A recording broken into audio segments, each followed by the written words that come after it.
this is the simplest way to create a nice film look. Today I'm going to show you the simplest way to get the film look in DaVinci Resolve for free. So first, what you're going to do, have your footage ready, just add another node using Option S, name it 709, and we're just going to drag and drop a color space transform node on it. From here you're going to put in your camera's color space. If you don't know your camera's color space, you can look it up online. Mine's Rec 2020 and Fuji F-Log for Fujifilm. Then for the output you're going to do Rec 709 and Gamma 2.4. And actually, instead of Gamma 2.4, I slipped up Cineon Film Log because we're doing a film conversion. So from here you're going to add a node, name this LUT. You might be thinking, I don't have any LUTs, but DaVinci Resolve comes built in with some LUTs. Scroll down to Film Looks, then go to Kodak 2383D65. Now you can see already your image looks great. This is basically a classic film look. You could basically be done from here, but maybe you're thinking, yeah, but I want it to look like The Matrix, or I want it to look like a certain film. Then here,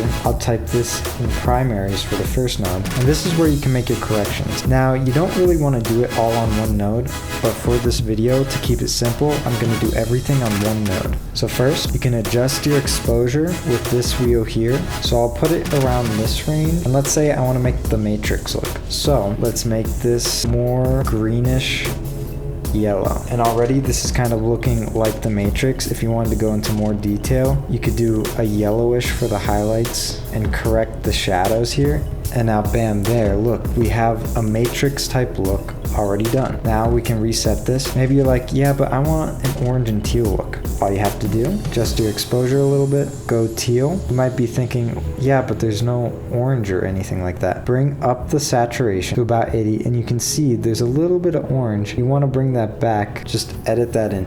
And now you can see we have this orange and teal look. You can even bring it up even more. So now you have this really vivid orange and teal look. I can put it at 90, I can put it at 100, and you can see the color separation is amazing. Let's get rid of that again. Now, let's say I want a bleach bypass look. So here again, I'll adjust my exposure. Then here, we can lower the saturation to maybe 32. And you can see it's very desaturated, but the bleach bypass look has a lot of contrast.